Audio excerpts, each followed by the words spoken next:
मतलब हमारे जो बड़े भाई हैं जो पत्रकारिता के क्षेत्र में पिछले लंबे समय से अपना योगदान दे चुके हैं, माननीय भुवन जोशी जी, बड़े भाई भुवन जोशी जी, उन्होंने बताया कि किस तरह इस क्षेत्र की प्रशासक हुई है। अभी भी मुझे ये जानकारी मिली है, जैसे कि मेरे भाई मट्टू भाई उन्होंने बताया कि इंदिरा जी बोले तो इंदिरा गांधी जी जो इस देश की प्रधानमंत्री रह चुकी, वो भी इस क्षेत्र में आई हैं और उन्होंने भी इस क्षेत्र की सुंदरता को देखा है। कहने का तात्पर्य सिर्फ ये है कि केवल उपेक्षा का शिकार है ये क्षेत्र, लेकिन उत्तराखंड के जो मुख्यमंत्री हैं त्रिवेंद्र रावत जी, उन्होंने इस क्षेत्र की अब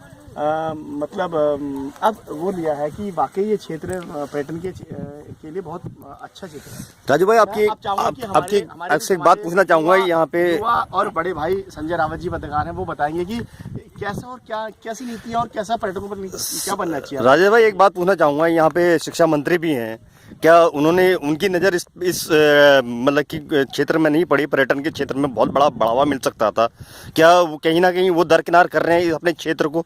नहीं तो पर्यटन के क्षेत्र में बहुत बड़ा क्षेत्र है, नौका विहार भी हो सकती है, सब चीज़ हो सकती है यहाँ पे। देखिए, सवाल अच्छा है और मैं समझता हूँ कि इसका जवाब अगर शिक्षा मंत्री जी स्वयं देते तो बहुत अच्छा होता। लेकिन क्या होता है कि राजनीति और सरकार के क्षेत्र में ये होता है कि विभाग बटे होते हैं, किसी के पास शिक्षा है तो किसी के पास पर्यटन है। और मैं समझता हूँ कि इसका ये सवाल अगर आप पर्यटन मंत्री सतपाल महाराज जी से करते तो बहुत अच्छा होता, कि सतपाल महाराज जी। मैं अपने क्षेत्र के विकास के लिए आदमी प्रयास करता है, अब एक ही महकमे में एक ही राजनीतिक में है, दोनों हैं, दल भाजपा के ही हैं, तो कहीं ना कहीं वो अपने क्षेत्र के प्रयासों के लिए वो भावनाओं को समझ रहा हूँ, इसलिए मैं आगे रावत जी को बढ़ा रहा हूँ। प्लीज, सवाल यहाँ भाजपा और कांग्रेस या किसी दूसरे तीसरे दल का है ही नहीं। सवाल ये है कि उत्तराखंड बनने के बाद जितने लोग भी उत्तराखंड की सियासत में शामिल हुए, उनका कद ये था ही नहीं, न उनका विजन था कि वो इस चीज़ों को देख सकें इस नज़रों से, चाहे पर्यटन की दृष्टि से देखें, चाहे ऐतिहासिक दृष्टि से देखें, चाहे विस्थापन की दृष्टि से देखें। परेशानी ये है कि उनमें से किसी का विज़न, चाहे वो भाजपा की सरकार रही या कांग्रेस की सरकार, सबका यही है कि कैसे मुनाफा बटोरा जाए, कैसे अपनी चीज़ों को समृद्ध किया जाए। लेकिन उनका एक छोटा सा मामला भी नहीं है कि मतलब इन चीज़ों के बिहाफ पे भी अपने को समृद्ध वो कर सकते हैं। इन चीज़ों को समृद्ध करते तो इस प्रदेश की खुशहाली का कुछ मामला बनता। ये ऐसी जगह है जहाँ पे साहसिक पर्यटन विकसित किया जा सकता है, और सरकार का ये हाल है, खासकर कुमाऊं मंडल विकास निगम के अंडर में जिसका ये है, इसके ठेके आवंटित होते हैं, उसमें परेशानी ये है कि अब उन्होंने इसके ठेके भी बंद कर दिए हैं। होता क्या है, हर पार्टी का अपना एक वोट बैंक है जो उसको अपने हिसाब से संचालित करता है, इसलिए परेशानी आती है, कभी ठेके खोल दिए, कभी बंद कर दिए। विकास की बातें तो छोड़िए, साहसिक पर्यटन के बारे में वो जानते ही कितना है। वो विदेश यात्रा करते हैं साहसिक पर्यटन के बारे में, दुग्ध उत्पादन के बारे में, फॉरेस्ट के बारे में, पॉल्यूशन के बारे में, सब चीज़ के बारे में विदेश यात्राएं होती हैं। खाली लफाजी है, वहाँ सेमिनार क्या होते हैं उसके मिनट्स ऑफ मीटिंग वो नहीं देते हैं, कभी नहीं देते हैं, ना कोई पत्रकार जानता है ना मानता है इस बात को। परेशानी ये है कि वो उनका विजन ही नजरिया नहीं है, और सबसे बड़ी दिक्कत बात ये है कि ये सबसे बड़ी और परेशानी का कारण ये है कि पत्रकार ही उसमें कोई एक कदम आगे नहीं बढ़ते हैं। पत्रकार एक कदम आगे नहीं बढ़ते। बहुत अच्छी बात कही है संजय जी ने कि पत्रकारों का भी अपना एक मानक, एक नियम है, बात को बढ़ाने के लिए अपनी एक भूमिका होनी चाहिए। तो बहुत अच्छी बात कही, लेकिन एक पीढ़ी का अंतर है। एक पीढ़ी मतलब संजय जी इस समय उत्तराखंड के युवा पत्रकारों में शुमार है, और हमारे साथ भुवन जोशी जी हैं, और जिन्होंने पिछले 30-35 सालों से पत्रकारिता करी है। मैं चाहूँगा कि वो भी अपनी बात रखें, क्योंकि लोकतंत्र है, सबको अपनी बात रखने का अधिकार है। तो अगली आवाज़ भुवन जोशी जी की। ये कहना कि सरकार को चाहिए कि यहाँ पे मतलब पर्यटन का विकास करे, और राफ्टिंग हो गया या स्कीइंग हो गया, ये इस चीज़ को यहाँ पे मतलब डेवलप किया जा सकता है, जिससे कि कम से कम जो बेरोजगार है उनको रोजगार मिलेगा। लेकिन ऐसा प्रयास नहीं हो पाया। ये एक बड़ा चिंतनीय विषय है उत्तराखंड के परिप्रेक्ष्य में। 19 साल राज्य को बने हुए हो गए हैं, लेकिन अभी क्योंकि बहुत सी समस्याएं हैं इस छोटे से राज्य के सामने, सर इससे जुड़ा हुआ एक सवाल था, आपने कहा था कि पाकिस्तान से जब बंटवारा हुआ था तो हमारे रिफ्यूजी आए थे, उनके मतलब कि किसानी खेती के लिए इस डैम की जो है वो बनाया गया था, तो मतलब कि कितना लाभ जो है लाभार्थियों को इनको मिल पाया है? सिंचाई की नहरें निकली हैं। और क्या कहते हैं, जो आज हरी भरी आपकी खेती देख रहे हैं वो ये इसी जलाशय की देन है। और इस जलाशय की देन होने के कारण ही आज ये पूरा क्षेत्र जो है, आप गुलरभूज क्षेत्र देख सकते हैं, ये हरा भरा है। और इसको हरा भरा बनाने में हमारे जो रिफ्यूजी जो आए थे पाकिस्तान से, उनका बड़ा भारी योगदान है। और अब तो इसमें बहुत से जो पहाड़ से पलायन करके लोग आए हैं वो भी इसके चारों तरफ किनारों में बसे हुए हैं और वो भी अपना योगदान दे रहे हैं। लेकिन अब मुख्य चीज़ तो ये है ना कि हमें अपने प्रदेश को आर्थिक रूप से समृद्ध बनाना है। तो समृद्ध बनाने के लिए जो है, जो छोटे छोटे मतलब आप बड़े शहरों को पर्यटक स्थल न बना करके ऐसे अगर छोटी छोटी जगहों को पर्यटक स्थल बनाया जाए, उनको विकसित किया जाए, वहाँ पे इंफ्रास्ट्रक्चर डेवलप किया जाए, वहाँ पे ऐसी चीज़ें पैदा की जाए कि पर्यटक यहाँ के लिए आकर्षित हो। यहाँ के स्कीइंग हो गया या इसके और चीज़ें जो यहाँ पे आराम से की जा सकती है, तो इसके लिए प्रयास करना चाहिए सरकार को, बजाय बड़े बड़े जगहों को पर्यटक स्थल के रूप में विकसित करने के बजाय। चलिए धन्यवाद। ये हमारे वरिष्ठ पत्रकार भुवन जोशी जी थे, बहुत अच्छी जानकारी मिली आपसे, धन्यवाद। देखिए कितनी खूबसूरती है इस क्षेत्र में और कितना सुंदर वातावरण है। देखिए आपको दिखा रहा हूँ।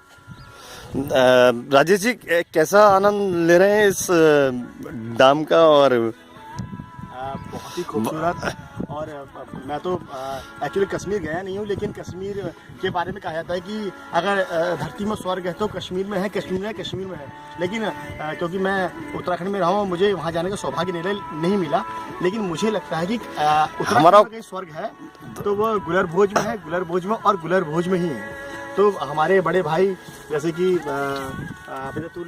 भुवन जोशी जी ने अपने बात रखी और बिल्कुल आंकड़ों के साथ रखी कि कैसे इस क्षेत्र की उपेक्षा हुई और कैसे वर्तमान सरकार इस क्षेत्र के लिए के पर्यटन के लिए आगे बढ़ने का प्रयास कर रही है। तो मैं चाहूँगा कि पुनः संजय जी से बात की जाए, क्योंकि उन्होंने सरकार और व्यवस्था के ऊपर सवाल लगाए हैं। और निश्चित रूप से मैं चाहूँगा कि वो पूरा अपनी बात रखें और इसके बाद अपनी बात भुवन जोशी भी रखेंगे। तो मैं पुनः उन्हीं के पटल पे बात करना चाहूँगा। प्लीज़ संजय जी, अगली आवाज़ आपकी।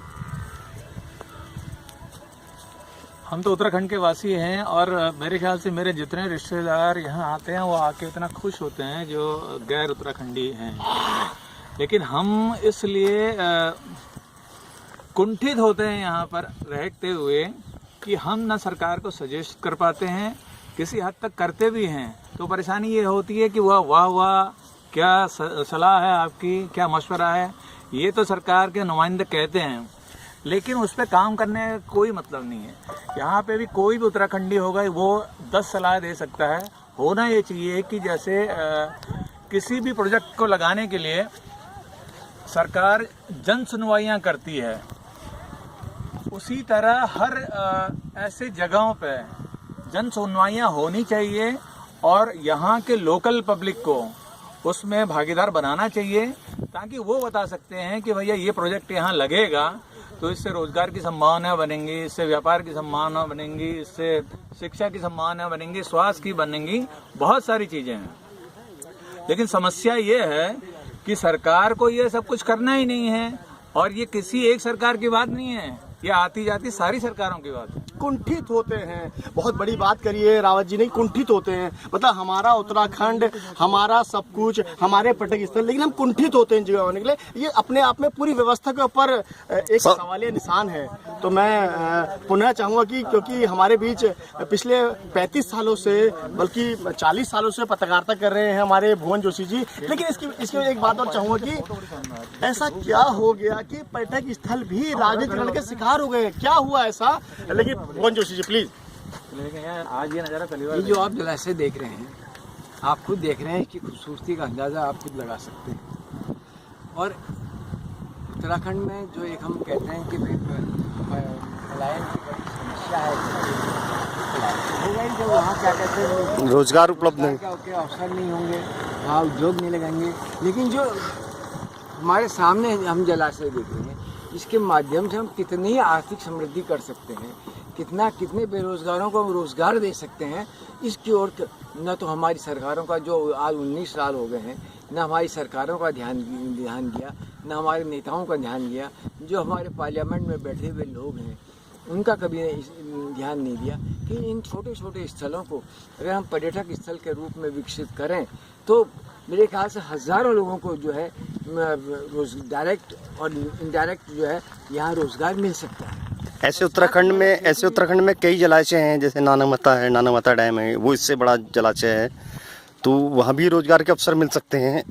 हर जगह मिल सकते हैं। ये हरिपुरा जलाशय है, बौर जलाशय है, नानामत्ता का नानक सागर है, नानक सागर जलाशय, तो ये तमाम जलाशय हैं जो मतलब जो हजारों बेरोजगारों को रोजगार दे सकते थे। जोशी जी, कितनी बड़ी बात है, आप पूरे पर्यटन के पे हम बात कर रहे थे और आप अचानक इस पूरे मामले को मोड़ के रोजगार और बेरोजगारी के ऊपर ले आए।